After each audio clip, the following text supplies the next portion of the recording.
was wrestled with the angel of God. ದೇವದೂತರ ಸಂಗಡ ಹೋರಾಡಿದನು. Why?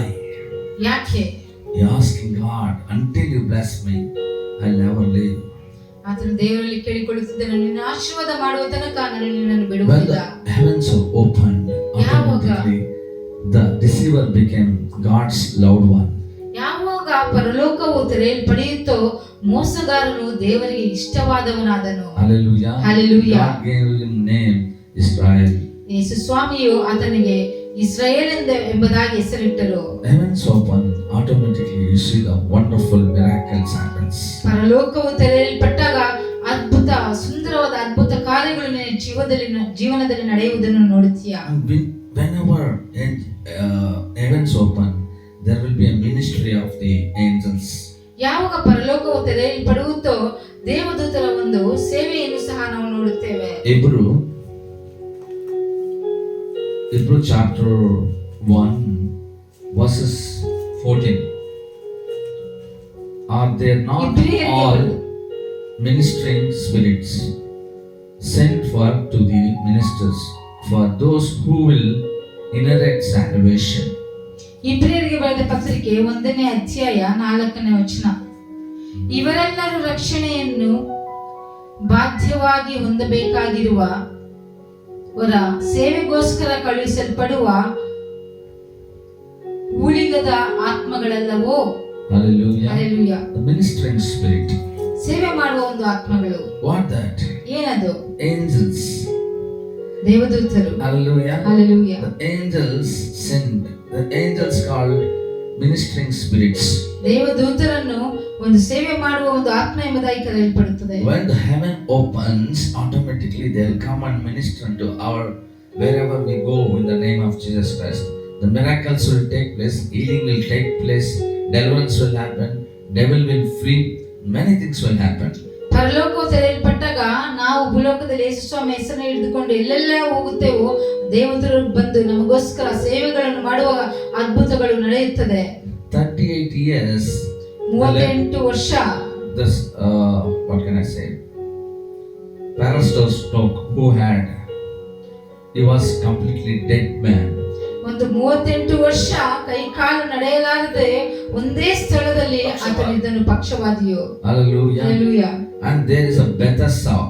Bethesda ಎಂಬುದಾಗಿ ಒಂದು ಸ್ಥಳದಲ್ಲಿ there was a potter. There was a small potter, water potter. ಅಲ್ಲಿ ಒಂದು ಚಿಕ್ಕ ನೀರಿನ ಒಂದು ಕೊಳೆ ಇತ್ತು. There every day the angel of God will come and shake the water. Whoever first fall in that water, they will be healed. ಅಲ್ಲಿ ಪ್ರತಿದಿನ ದೇವದೂತನು ಬಂದು ಆ ನೀರನ್ನು ಒಂದು ಅಲ್ಲಾಡಿಸುವಾಗ ಯಾರು ಆ ನೀರಲ್ಲಿ ಬೀಳ್ತಾರೋ ಅವರು ಸ್ವಸ್ಥತೆ ಹೊಂದಿಕೊಳ್ಳುತ್ತಿದ್ದರು. Angels comes from heaven and they'll shake the water. Which kind of disease you also, even you don't have hand, immediately you die, that hand will come gross. ದೇವದೂತರ ಪರಲೋಕದಿಂದ ಬಂದು ಆ ನೀರನ್ನು ಒಂದು ಮುಟ್ಟಿ ಅಲ್ಲಾಡಿಸುವಾಗ ಆ ಯಾವುದೇ ಕೈ ಇಲ್ಲದ ಮನುಷ್ಯನು ಸಹ ನೀರಲ್ಲಿ ಹಾಕಿದರೆ ಆತನಿಗೆ ಕೈಗಳು ಬರುವ ಸಾಧ್ಯತೆ ಇತ್ತು. Just 38 years man was waiting and waiting and waiting. 38 ವರ್ಷಗಳ ಕಾಲ ಈ ಮನುಷ್ಯನು ಕಾಯುತ್ತಲೇ ಇದ್ದರು. Hallelujah. Hallelujah. He could not able to go in the water. ಆ ನೀರಿನೊಳಗೆ ಬೀಳಲು ಸಾಧ್ಯವಾಗುತ್ತಿರಲಿಲ್ಲ. And finally God saw his hope and that he have the belief. ಕಡೆಗಾಗಿ ಯೇಸು ಸ್ವಾಮಿಯು ಆತನ ಒಂದು ನಿರೀಕ್ಷಣೆ ಮತ್ತು ನಂಬಿಕೆಯನ್ನು ನೋಡಿದರು. And immediately walked to him. ತಕ್ಷಣವೇ ಆತನ ಸಂಗಡ ನಡೆದುಕೊಂಡು ಹೋದರು. And he asked Jesus asked him, ಯೇಸು ಸ್ವಾಮಿ ಆತನನ್ನು ಕೇಳಿದರು, you want to be healed? ನೀನು ಸ್ವಸ್ಥತೆ ಹೊಂದಿಕೊಳ್ಳಲು ಇಷ್ಟಪಡುತ್ತೀಯಾ? And he immediately said, ಆತನ ತಕ್ಷಣ Hallelujah. Rikaba shabala karaba. Ora makatala mashakatala rakata rodo barabala kataraba. So immediately what happened? That man was healed completely. Today the heavens is opening. So who is the creator of heaven and earth? He is dwelling in us. So heaven, we are the heaven. We are the heavens. So once heaven open, whatever you say, it obeys. Whatever you say, it obeys. Hallelujah. So be, believe, and whatever the commandment as God has given to you, obey. ದೇವರು ನಿಮ್ಗೆ ಏನೆಲ್ಲ ಆಜ್ಞೆಯನ್ನು ಕೊಟ್ಟಿದ್ದಾರೋ ನೀವು ಅದನ್ನು ಪಾಲಿಸಿರಿ. Main thing, Christians, please help to others. ಕ್ರೈಸ್ತರೇ, ಮೊದಲನೇದಾಗಿ ಬೇರೆಯವರಿಗೆ ಸಹಾಯ ಮಾಡಿರಿ. The important thing in the Christianity is you want to become a givers ಕ್ರೈಸ್ತವದಲ್ಲಿ ಒಂದು ಮುಖ್ಯವಾದದ್ದೇನೆಂದರೆ ನಾವು ಕೊಡುವವರಾಗಬೇಕು and helpers. ನಾವು ಸಹಾಯ ಮಾಡುವವರಾಗಬೇಕು. Don't turn your face to anyone. ನಿಮ್ಮ ಮುಖವನ್ನು ಯಾರಿಂದಲೂ ತಿರುಗಿಸಿಕೊಳ್ಳಬೇಡಿರಿ. Whoever come to you, they ask any help. How much you can, you do it help. ನಿನ್ನ ಹತ್ರ ಯಾರೇ ಸಹಾಯ ಕೇಳಿಕೊಂಡು ಬಂದರೆ ನಿನ್ನ ಕೈಯಲ್ಲಿ ಎಷ್ಟಾಗುತ್ತದೋ ಅಷ್ಟು ಮಾಡು. Because our God's name is giver. ಯಾಕಂದ್ರೆ ನಮ್ಮ ದೇವರ ಹೆಸರು ಕೊಡುವಾತನು. He left the heaven and given his only begotten to die for our sake. ಆತನು ತನ್ನ ಒಬ್ಬನೇ ಮಗನನ್ನು ನಮಗೋಸ್ಕರ ಮರಣಿಸುವುದಕ್ಕೆ ಕೊಟ್ಟನು. Hallelujah. Hallelujah. So this day I believe heaven want to open for you. ಈ ದಿನದಲ್ಲಿ ನಾನು ನಂಬುತ್ತೇನೆ ಪರಲೋಕವು ನಿನಗೋಸ್ಕರ ತೆರೆಯಲ್ಪಡಬೇಕು. Heaven always gives. ಪರಲೋಕ ಯಾವಾಗಲೂ ಕೊಡುತ್ತದೆ. So you want to give. You want to become heaven. ನೀನು ಪರಲೋಕ ಆಗಬೇಕು. Hallelujah. Hallelujah. So that whatever you have, God will provide 34, 64, 100 first to you. ದೇವರು ಪ್ರತಿಯೊಂದನ್ನು ನಿನಗೆ ಕೊಡುತ್ತಾರೆ, 30, 60, 100. May God bless you. ದೇವರು ನಿಮ್ಮನ್ನು ಆಶೀರ್ವದಿಸಲಿ. Let us pray. ಪ್ರಾರ್ಥನೆ ಮಾಡಿಕೊಳ್ಳೋಣ. Gracious Heavenly Father, ಕೃಪೆಯುಳ್ಳ ಪರಲೋಕದ ತಂದೆಯೇ, today morning, Lord, ಈ ದಿನ ಒಂದು ಬೆಳಗಿನ ಸಮಯದಲ್ಲಿ Lord, heavens, what is heaven you spoken with us? ಪರಲೋಕವು ಏನು ಎಂಬುದಾಗಿ ನಮ್ಮ ಸಂಗಡ ಮಾತನಾಡಿದ್ದೀಯಾ? When the heavens will open, heaven doors will open, you said. ನೀನು ಯಾವಾಗ ಪರಲೋಕ ದ್ವಾರಗಳು ತೆರೆಯಲ್ಪಡುತ್ತದೆ ಎಂಬುದಾಗಿ ತಿಳಿಸಿದ್ದೀರಿ. Lord, thy will be done in this earth as it is in heaven, the Bible says. ತಂದೆ, ಪರಲೋಕದಲ್ಲಿ ನಡೆಯುವ ಪ್ರಕಾರ ಭೂಲೋಕದಲ್ಲಿ ನಡೆಯಲಿ ಎಂಬುದಾಗಿ ವಾಕ್ಯವು ಹೇಳುತ್ತದೆ. When we have Jesus in our life, we will become heaven. ನಮ್ಮ ಜೀವನದಲ್ಲಿ ಯಾವಾಗ ಯೇಸು ಸ್ವಾಮಿ ಇರುತ್ತಾರೋ ನಾವು ಪರಲೋಕವಾಗುತ್ತೇವೆ. Whenever we see in heaven, in the Bible, heaven was pouring out all the blessings. ನಾವು ಸತ್ಯವೇದದಲ್ಲಿ ಪರಲೋಕವನ್ನು ನೋಡುವುದಾದರೆ ಪರಲೋಕವು ಪ್ರತಿಯೊಂದು ಆಶೀರ್ವಾದವನ್ನು ಸೃಷ್ಟಿಸುತ್ತಿತ್ತು. It was giving manna, it was giving rain, it was giving fire, it was giving everything. Heaven. ಪರಲೋಕವು ಮನ್ನವನ್ನು ಕೊಡುತ್ತಿತ್ತು ಮತ್ತು ಮಳೆಯನ್ನು ಸುರಿಸುತ್ತಿತ್ತು ಮತ್ತು ಆಹಾರವನ್ನು ಕೊಡುತ್ತಿತ್ತು. Many things. When the heaven opened, the miracles happens. ಅನೇಕ ಕಾರ್ಯಗಳು ಯಾವಾಗ ಪರಲೋಕವು ತೆರೆಯಲ್ಪಡುತ್ತದೋ ಆ ಸಮಯದಲ್ಲಿ ಅನೇಕ. When you and me became heavens, we want to be a givers. ನಾನು ಮತ್ತೆ ನೀನು ಯಾವಾಗ ಪರಲೋಕವಾಗುತ್ತೀವೋ ನಾವು ಕೊಡುವುದರ ಮುಖಾಂತರ. Until we never become heavens, we cannot givers. ನಾವು ಪರಲೋಕ ಆಗದೇ ಇದ್ದರೆ ನಾವು ಕೊಡಲಿಕ್ಕೆ ಸಾಧ್ಯವಿಲ್ಲ. Who is that heaven? Heaven is nothing but Jesus. ಯಾರು ಆ ಪರಲೋಕ? ಯಾರು ಅಲ್ಲ, ಯೇಸು ಸ್ವಾಮಿನೇ. Jesus, when he come into your heart, you will become heaven. ಯಾವಾಗ ಯೇಸು ಸ್ವಾಮಿ ನಿನ್ನ ಹೃದಯದಲ್ಲಿ ಬರ್ತಾರೋ ಆ ಸಮಯದಲ್ಲಿ ನೀನು ಪರಲೋಕವಾಗುತ್ತೀಯ. All you want to change, you want to become giver. ಎಲ್ಲಾ ಒಂದು ಬದಲಾವಣೆ ಏನೆಂದರೆ ನಾವು ಮತ್ತೆ ನೀವು ಕೊಡುವವರಾಗಬೇಕು. Hallelujah. Hallelujah. Hallelujah. Hallelujah. Give your precious time to others.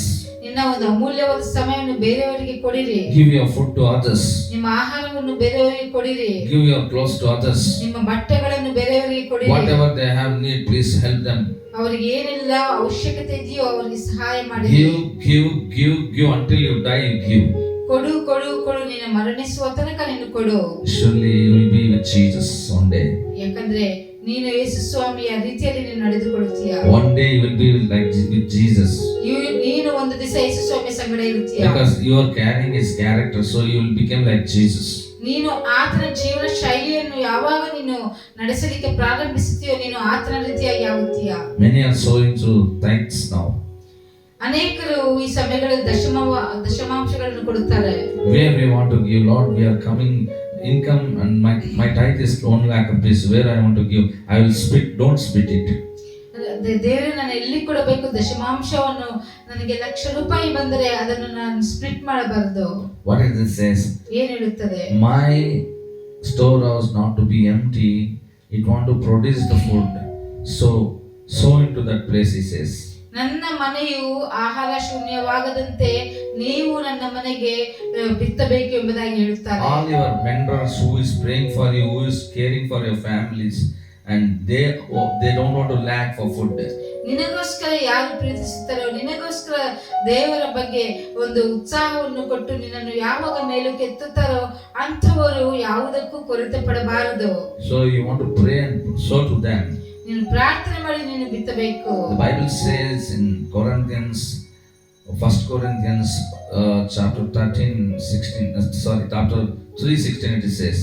ಕೊರಿಂಥದವರಿಗೆ ಬರೆದ ಮೊದಲನೇ ಪತ್ರಿಕೆ 3ನೇ ಅಧ್ಯಾಯ 16ನೇ ವಚನ ಈ ರೀತಿ ಹೇಳುತ್ತದೆ. We are the living temple of God.